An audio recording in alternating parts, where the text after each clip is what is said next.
Hello students, myself Suresh VS. Welcome back to my channel. Today we are going to start a new lesson from your textbook Flamingo. The title of the lesson is Indigo, written by Louis Fisher. He was born in 1896 and died in 1970. He was born in Philadelphia in USA. See, he had worked as a volunteer in the British Army for 2 years, that is from 1918 to 1920, and you see that he had made his career as a journalist and wrote for different newspapers, famous newspapers like New York Times, Saturday Review and European and Asian publications. And this extract has been taken from the autobiography of Mahatma Gandhi. It's written by him, The Life of Mahatma Gandhi. That was the name of the autobiography written by Louis Fisher. So this extract has been taken from this. Okay, the indigo. What is the meaning of indigo? You know that indigo, it's a plant or a crop that produces a bluish and purple color. Okay, and you see that it is used for dyeing, especially the cotton clothes. And here in this chapter, the author is talking about, or he describes the struggle of Mahatma Gandhi for poor peasants of Champaran. And there the poor farmers were forced to grow indigo plants. And you see that it was done on the basis of, some agreement. Or we can say that there they had to part a share or give a share of their crops to the British planters. And this made the life of the people of poor farmers in Champaran very miserable. And you see that Mahatma Gandhi, he could save the people from this torture as well as from this miserable and pathetic life. Okay, so this extract is all about that. So let us go through the lesson. When I first visited Gandhi in 1942, Louis Fisher, the author, says that when he visited Gandhiji in 1942 at his ashram in Sevagram, you know Sevagram where it is in central India, that's Maharashtra. So when he visited Mahatma Gandhi in 1942 at his ashram in Maharashtra, Mahatma Gandhi said, I will tell you how it happened that I desire to urge the departure of the British. Then he is told to Fisher that how he urged the departure. How did he force the how did he force or insisted the Britishers to leave India? That story I will tell you. Okay, so he was about to speak about or tell about the story that or incident. Here story means incident that led the Britishers, that he forced the Britishers to leave India. Okay, so he started speaking. It was in 1970. He had gone to the December 1916 annual convention of the Indian National Congress Party in Lucknow. See, 1916, Mahatma Gandhi went to Lucknow. And why did he go there? He went there to take part in the meeting, or convention means general meeting. He went there to attend the general meeting of the Indian National Congress in 1916. He went to Lucknow for this purpose. There were 2,301 delegates. Delegates means representatives. You see that in that meeting there were 2,301 delegates or the representatives, and not only that, there were so many other visitors. During the proceedings, Gandhiji recounted. Recounted means described. So during the procedures, that means during the events of the meeting or the procedures of the meeting or during the planned events of the meetings, a person came to me looking like any other person in India. So during the procedures, that means the meeting procedures were going on that time, a person, that means a peasant, came to me, approached me, and he looked like all other peasants of India. You see that the condition of the peasants, they look very thin or lean because as they were living in poverty under the British rule. So such a person came to him poor and emaciated. Emaciated means very weak, weakened, and said, I am Rajkumar Shukla. And he introduced himself. He approached Gandhiji and he introduced himself. Yes, I am Rajkumar Shukla. Yes, I am from Champaran. He introduced himself. And I want you to come to my district.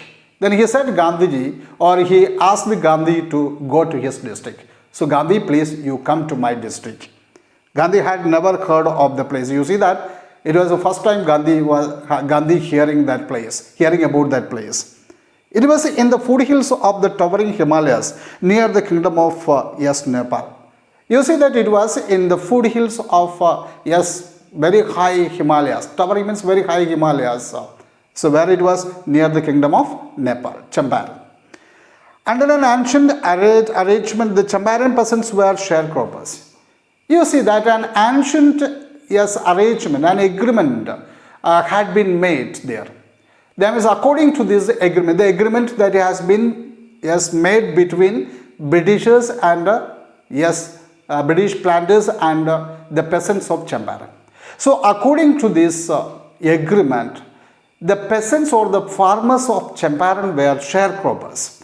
You know, sharecroppers, that means they were the farmers and or workers who got only a share of the crop, indigo products that they produced. They had to work in the field, but you see that in their own field, but they had to get only a share of it. So they were called the share, the farmers, those who were getting the sharecroppers.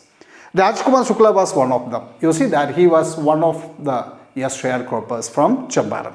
He was illiterate but resolute. Yes, Rajkumar Shukla, this farmer was illiterate. Okay, he was not at all educated.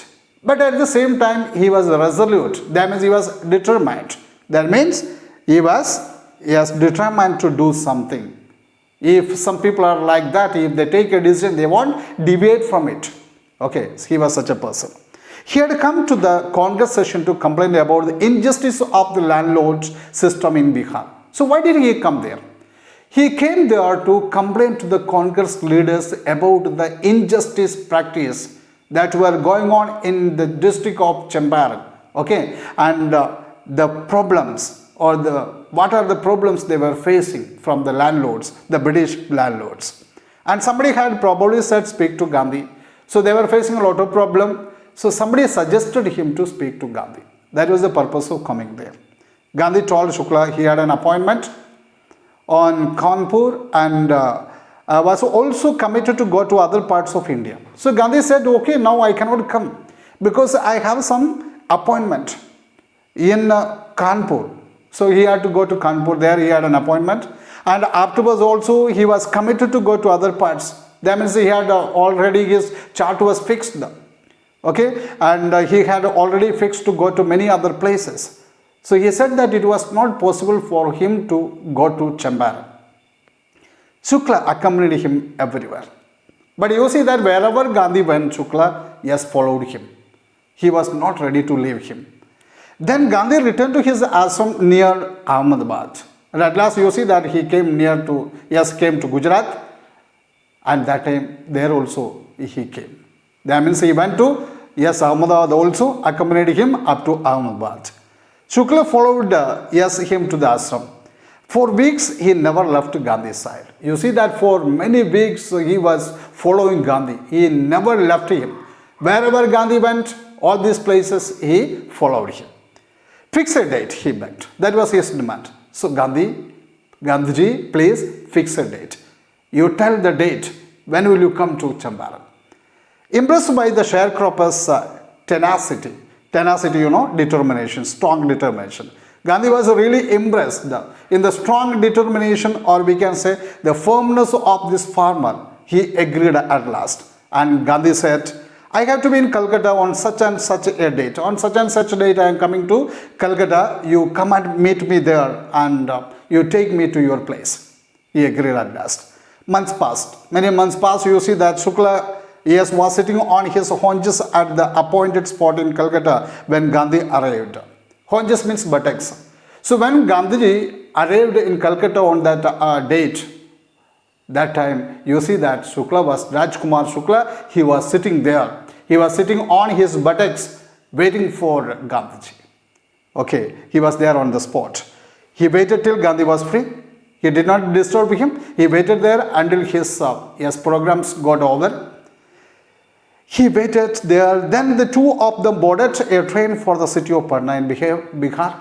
And from Calcutta, both of them, they boarded in a train which was going to, Patna in Bihar. And both of them started their journey to Bihar. There Shukla led him to the house of a lawyer named Rajendra Prasad. No need to tell you about Rajendra Prasad. And in Patna, you see that Rajkumar Shukla, he had taken Gandhiji to the house of a familiar person to all of you. Who was that? Rajendra Prasad. Okay? And you see that later he became the president of the Congress Party, and of India. No need to tell about him. You are very much familiar about Rajendra Prasad. Later he became the president of a Congress Party. Not only that, he became the president of India too. Okay? And you see that Rajendra Prasad was out of town. When he reached there, he was not there. But you see that the servants know Shukla as a poor yeoman. Yeoman means a small landlord. But already the servants knew him. The servants knew not Gandhi. They knew Rajkumar Shukla as a small landlord who used to come and disturb their master Rajendra Prasad, because Rajendra Prasad was a lawyer, an advocate. So he used to come and disturb him. So the servants knew him very well. As a poor man who pestered their master, pestered means troubled, their master to help the Indigos, sharecroppers. So please help us, please help the Indigo sharecroppers of Champaran. Telling this, he used to go to Rajkumar Shukla, Rajendra Prasad. Okay, and so the servants knew this man very well. So they allowed them to stay in his house. So they let him stay in the grounds with his companion. That was Mahatma Gandhi. But the servants, they did not know that it was Mahatma Gandhi, whom they took to be another peasant, and they took to him. That means they misunderstood, or they thought that the another person who was with Rajkumar Shukla was another landlord, small landlord or a peasant. But Gandhi was not permitted to draw water from the well lest some drops from his bucket pollute the empty souls. How did they know that he was not an untouchable? But you see that what a strange incident was. The servants did not allow Gandhiji to take water from the well, because if the drops of water fall into the well, all the water will be polluted. Who knows that he was an untouchable? That was their thinking. So he was not allowed to draw water from the well. Gandhi decided to go first to Muzaffarpur. So from there, he first desired to go to a place called Muzaffarpur, so which was an en route to Champaran. En route means on the way, because this place was on the route to Champaran. And to obtain more complete information about conditions than Shukla was capable of imparting means giving. So Shukla already had given some information, but he did not know that whether this information given by Shukla were correct or not. So he wanted to collect all the information, the details about it. So he decided to go to Muzaffarpur first before going to Champaran, because he wanted to collect all the information, whichever the information were not given by Accordingly sent a telegram to Professor J.B. Kripalani of the Arts College in Muzaffarpur. Immediately he sent a telegram. That time, the important medium of communication, that was fast communication, that was telegram. So he sent a telegram to a professor. So what was the name of the professor? J.B. Kripalani. He was the professor of the Arts College in Muzaffarpur. So he sent a telegram to him, a message to him, and you see whom he had seen at Tagore Shantiniketan school. And Gandhi saw him in this Tagore Shantiniketan school earlier. The train arrived at midnight. So the train arrived Muzaffarpur at midnight. You see that when the train reached there or arrived there, it was in 15th April 1917. Kripalani was waiting there. But Kripalani was not alone there. The professor was not alone there. Okay, so there were a large number of students. They were waiting there. Gandhi stayed there for 2 days in the home of Professor S. Malkani. And there he stayed, Muzaffarpur, he stayed 2 days, yes, at the home of Professor Malkani. Yes, he was a teacher in the government school. It was an extraordinary thing in those days. Sometimes question can be asked, why? So Gandhi said later, it was an extraordinary thing on those days. On those days, it was an extraordinary thing. Why? Because for a government professor to harbor a man like me, harbor means give shelter. So it was an extraordinary thing on those days to give shelter to a person like Gandhi. Yes, why? Because he was a person who was engaged in freedom movement. So such people cannot be, to such people, a government employee cannot give a shelter. So to harbor a man like me, in smaller localities, the Indians were afraid to show sympathy for advocates of home rule. So that was the case that, especially in smaller localities, the people usually did not give shelter to the people, those who were engaged or those who were the champions of home rule movement. That means those who were engaged in, those who were actively participating in a freedom struggle. They were not given shelter at anybody's house. The news of Gandhi's advent and of the nature of his mission spread quickly through Muzaffarpur. So immediately this news spread everywhere. Gandhi has reached here. Gandhi has reached Muzaffarpur. And his coming or advent means arrival. And what was the nature of his mission? Why did he come there? What was the purpose of his visit? This news has spread everywhere in Muzaffarpur. And not only there, even to Champaran also. Sharecroppers from Champaran began arriving on foot and by conveyance to see their champion. And you see that now the sharecroppers, the farmers from Champaran, Muzaffarpur, everywhere, they started flying. They started moving towards Muzaffarpur to meet Gandhi. And they came there by marching or by walking as well as by transport. Conveyance means transport. To see their champion. They had come there to see their champion, or we can say that the supporter. Muzaffarpur lawyers called on Gandhi to brief him. So immediately the lawyers of Muzaffarpur, that means Indian lawyers, they visited Gandhi to give a brief account or a brief details about all the things going on in Champaran. They frequently represented peasant groups in court. They told him about their cases and report the size of their fee. And you see that these lawyers, they used to represent these poor farmers in the court. And they told about that. And not only that, then how much fees that they were collecting from the poor farmers, that also they told to Gandhi. Dear students, I hope all of you understood this much part. So we will discuss the remaining part in the coming videos. Okay, please like and subscribe my channel. Thank you for visiting.